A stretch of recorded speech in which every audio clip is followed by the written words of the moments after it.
for St. John. Rain, cold,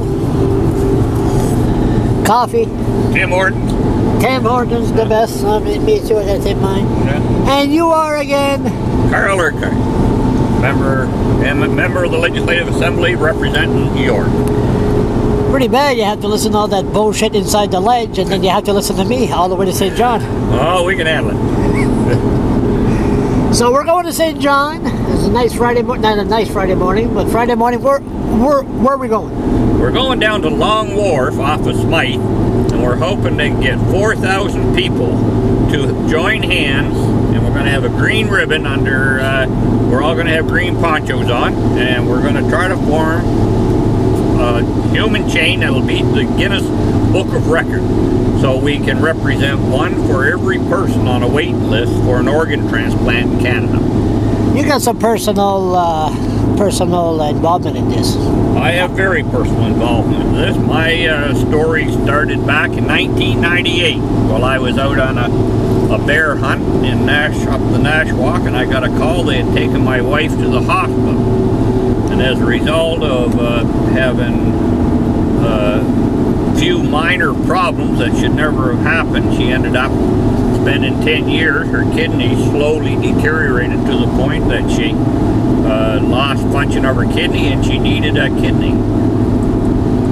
Her and I are compatible in many ways, but we're not with our blood. We have two completely different types of blood. You give a kidney. I give a kidney, but I'm getting to this now. Oh. So she was adopted. So we went on the adoption list and found 4 sisters of hers that we never knew we had up in Ontario, and all 4 immediately went and got tested. And this one, Donna, applied to, said she would donate a kidney. So 4 years ago, we went to Halifax with Donna, who we had only met once in her life. And at the same time, we had our little cousin Jenny, which is 20 years old, was going down to have a little heart check done. So while I was there, Donna donated the kidney. The next morning, they were getting ready to give Beth the kidney, and Jenny went into an operation, and she died on the operating table.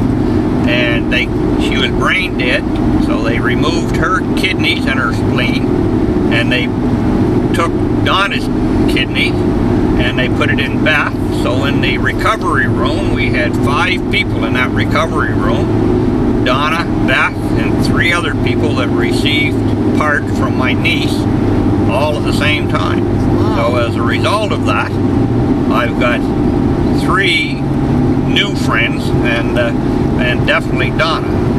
And after I got thinking of that, Donna, within a week, drove home in a smart car to Ontario, completely excited and proud and healthy. And I got thinking, this is simple.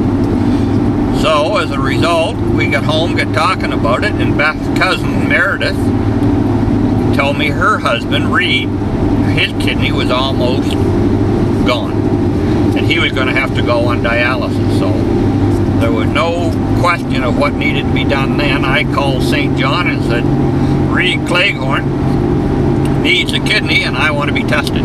So we started our testing. It's a long process. They check everything that possibly can go wrong with you. They check you to make sure that you're a compatible doctor. And Dr. Paul Zohe told me, Carl, I have 1 patient, I don't need 2. So we won't let you do it if we think there's going to be something wrong. So I got to the point I figured it wasn't going to happen. It was over a year of testing. And I was driving into the legislature one day, and I got a call, and the lady said, pull over and we got to talk to you. So she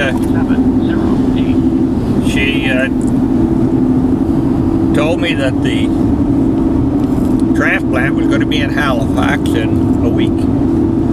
So it hit you all of a sudden. Now you realize it's going to happen. So I called Reed and I said, are you going to back out on me? He assured me he wouldn't back out. So the 2 of us met together, and on the 28th of October for the 27th, we drove to Halifax. Him and his Meredith and Beth and I. Was that last year or 2 years ago?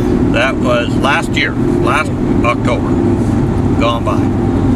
So at 8 o'clock in the morning, they take me down and remove my kidney and take me back to recovery. And the same time, or approximately the same time, they wheel Reed down and they put the kidney into Reed. And by supper time, we were both wide awake and hungry. And the next day, we were both up walking the halls and agitating everybody down there. You feel something? You feel different? No. No. I've thought of many things. I've tried to wonder if it's going to affect my, you don't have to get up in the middle of the night and go to the bathroom more often.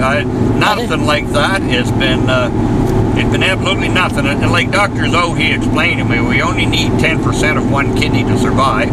The other one is not required. If you get your gallbladder out, your appendix out, whatever, there's a recovery time. I know for about 3 days I had hot flashes, so the wife and I had something to compare. But there was no long term, and after about a week or two, I can't vacuum or do windows anymore, I tell her, but besides that, I'm 100%. So what's the percentage of people giving their organs here in New Brunswick, you know? I don't. And you know, I've often wondered that. I know there are 300 people right now in the province that need organ transplant. 300 people? 300 people. What they need? Heart, lungs, well, the majority kidney. of them is kidney. The majority of kidney transplant. We just had a young girl out in my riding in Harvey that had to have a double lung transplant. Yes. And she's just going to be coming home here. Oh, she's in your riding. She's here, and but she's the exception. There's a lot of 300 people are waiting for kidney transplant here in New Brunswick. Not kidney, but organ transplant. Organ transplant. But I don't have the exact number, but if I was a guessing man, I would say well over 200 of them are for kidney transplant. And that's where we're going. We're going to support a good cause, to educate the public the need for organ transplants. Organ transplant. You know, sign your donor card. If you and I had the misfortune of have an accident here, as soon as they check my name, they'll know that anything left is going to be transplanted. As long as we don't have your brain. I mean, well, the brain of a politician. The brain of a politician and an ex-cop and a married man for 40 years, not much left there, I know. But if I can donate anything, no one, and my kids and I talk about it, just the idea that when you go, that your organs or parts are used to help somebody else. You know, what are we here for? That's so well said. We'll leave it at that. Yeah. Thanks.